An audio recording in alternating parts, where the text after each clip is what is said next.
ଖରା ଦିନର ପ୍ରଖର ସୂର୍ଯ୍ୟ କିରଣ ଆପଣଙ୍କ ତ୍ୱଚାର ଚମକ ଛଡ଼େଇ ନେଉଛି? ଭୟ କରନ୍ତୁନି।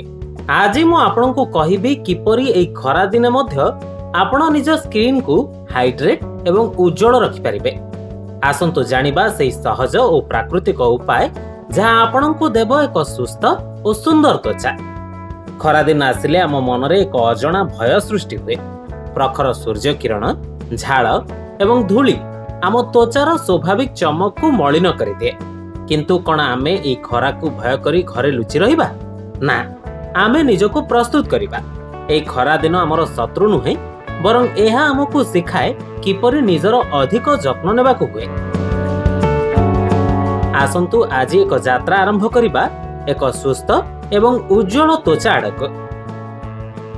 ଦର୍ଶକ ବନ୍ଧୁ, ସବୁଠାରୁ ଗୁରୁତ୍ୱପୂର୍ଣ୍ଣ ପଦକ୍ଷେପ ହେଉଛି ହାଇଡ୍ରେସନ୍ ବା ଶରୀରରେ ଜଳୀୟ ଅଂଶ ବଜାଇ ରଖିବା। ସୌନ୍ଦର୍ଯ୍ୟ କେବଳ ବାହାରୁ ନୁହେଁ, ଭିତରୁ ଆସିଥାଏ। ଯେତେବେଳେ ଆମେ ପର୍ଯ୍ୟାପ୍ତ ପାଣି ପିଉ, ଆମ ସ୍କିନ୍ ଭିତରୁ ଶ୍ୱାସ ନିଏ। ଦିନକୁ ଅତି କମ୍ରେ 8ରୁ 10 ଗ୍ଲାସ ପାଣି ପିଅନ୍ତୁ। ଖାଦ୍ୟରେ ତରଭୁଜ, କାକୁଡ଼ି ପରି ରସାଳ ଫଳ ସାମିଲ କରନ୍ତୁ। ଏହା ଆପଣଙ୍କ ତ୍ୱଚାକୁ ଭିତରୁ ସତେଜ ଏବଂ ଜୀବନ୍ତ ରଖିବ।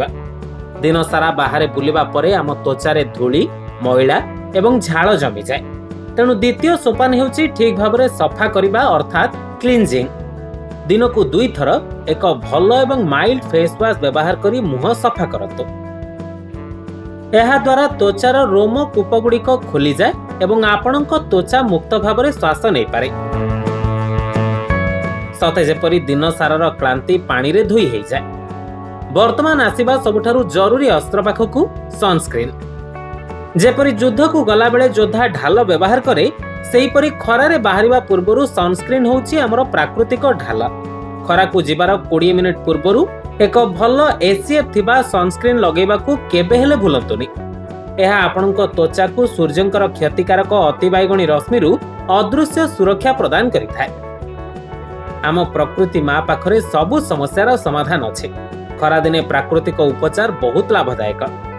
ଆଲୋଭେରା ଜେଲ୍, ଚନ୍ଦନ ଏବଂ ଟିକିଏ ହଳଦୀର ଲେପ ମୁହଁରେ ଲଗାନ୍ତୁ। ଏହା ତ୍ୱଚାକୁ ଶୀତଳତା ପ୍ରଦାନ କରିବା ସହ ଟ୍ୟାନିଂ ଦୂର କରିବାରେ ସାହାଯ୍ୟ କରେ। ପ୍ରକୃତିର ଏହି କୋମଳ ସ୍ପର୍ଶ ଆପଣଙ୍କ ସ୍କିନ୍କୁ ଏକ ନୂଆ ଜୀବନ ଏବଂ ପ୍ରାକୃତିକ ଉଜ୍ଜଳତା ଦେବ। ଶେଷରେ ମନେ ରଖନ୍ତୁ, ସ୍କିନ୍ କେୟାର ଗୋଟାଏ ଦିନର କାମ ନୁହେଁ, ଏହା ଏକ ନିରନ୍ତର ପ୍ରକ୍ରିୟା। ନିଜକୁ ଭଲ ପାଆନ୍ତୁ, ନିଜ ତ୍ୱଚାର ଯତ୍ନ ନିଅନ୍ତୁ। ଯେତେବେଳେ ଆପଣ ଭିତରୁ ଖୁସି ରହିବେ ଏବଂ ନିୟମିତ ଯତ୍ନ ନେବେ, ଏହି ଖରା ଦିନେ ମଧ୍ୟ ଆପଣଙ୍କ ତ୍ୱଚା ସୁନା ପରି ଚମକିବ। ଆପଣଙ୍କର ଏହି ଆତ୍ମବିଶ୍ୱାସ ଆଗରେ ସୂର୍ଯ୍ୟଙ୍କର ତେଜ ମଧ୍ୟ ଫିକା ପଡ଼ିଯିବ। ସୁସ୍ଥ ରୁହନ୍ତୁ, ସୁନ୍ଦର ରୁହନ୍ତୁ ଏବଂ ସବୁବେଳେ ହସୁଥାନ୍ତୁ।